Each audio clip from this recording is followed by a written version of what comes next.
Thank you.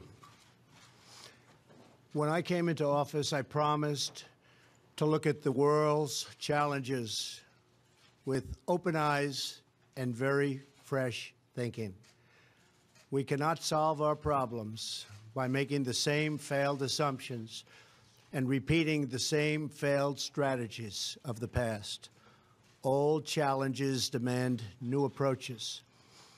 My announcement today marks the beginning of a new approach to conflict between Israel and the Palestinians. In 1995, Congress adopted the Jerusalem Embassy Act, urging the federal government to relocate the American embassy to Jerusalem and to recognize that that city, and so importantly, is Israel's capital. This act passed Congress by an overwhelming bipartisan majority and was reaffirmed by a unanimous vote of the Senate only 6 months ago. Yet for over 20 years, every previous American president has exercised the law's waiver, refusing to move the U.S. Embassy to Jerusalem or to recognize Jerusalem as Israel's capital city. Presidents issued these waivers under the belief that delaying the recognition of Jerusalem would advance the cause of peace. Some say they lacked courage, but they made their best judgments based on facts as they understood them at the time. Nevertheless, the record is in. After more than 2 decades of waivers, we are no closer to a lasting peace agreement between Israel and the Palestinians. It would be folly to assume that repeating the exact same formula would now produce a different or better result. Therefore, I have determined that it is time to officially recognize Jerusalem as the capital of Israel. While previous presidents have made this a major campaign promise, they failed to deliver. Today, I am delivering. I've judged this course of action to be in the best interests of the United States of America and the pursuit of peace between Israel and the Palestinians. This is a long overdue step to advance the peace process and to work towards a lasting agreement. Israel is a sovereign nation with the right, like every other sovereign nation, to determine its own capital. Acknowledging this is a fact is a necessary condition for achieving peace. It was 70 years ago that the United States, under President Truman, recognized the State of Israel. Ever since then, Israel has made its capital in the city of Jerusalem, the capital the Jewish people established in ancient times. Today, Jerusalem is the seat of the modern Israeli government. It is the home of the Israeli parliament, the Knesset, as well as the Israeli Supreme Court. It is the location of the official residence of the Prime Minister and the President. It is the headquarters of many government ministries. For decades, visiting American presidents, secretaries of state, and military leaders have met their Israeli counterparts in Jerusalem, as I did on my trip to Israel earlier this year. Jerusalem is not just the heart of 3 great religions, but it is now also the heart of one of the most successful democracies in the world.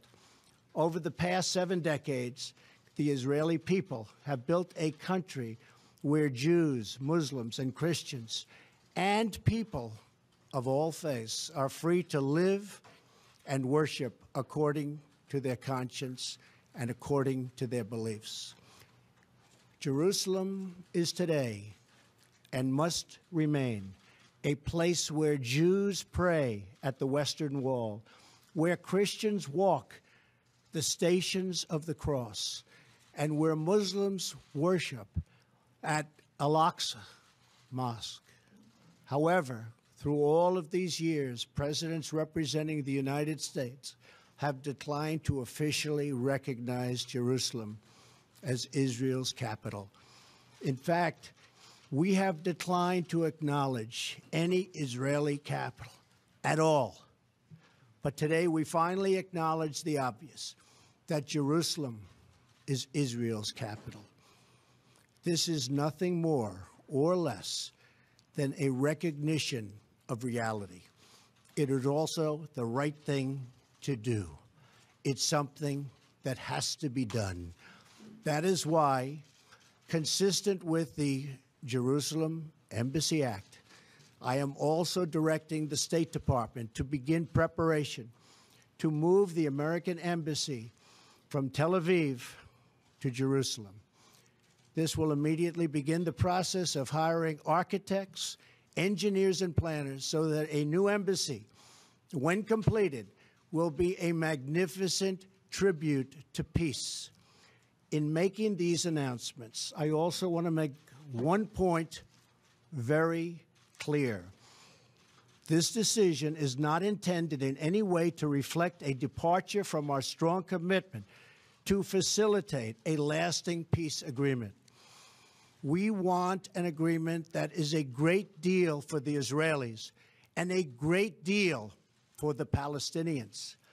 We are not taking a position of any final status issues, including the specific boundaries of the Israeli sovereignty in Jerusalem or the resolution of contested borders. Those questions are up to the parties involved. The United States remains deeply committed to helping facilitate a peace agreement that is acceptable to both sides.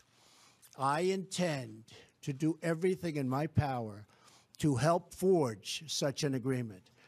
Without question, Jerusalem is one of the most sensitive issues in those talks. The United States would support a two-state solution if agreed to by both sides. In the meantime, I call on all parties to maintain the status quo at Jerusalem's holy sites, including the Temple Mount, also known as Haram al-Sharif.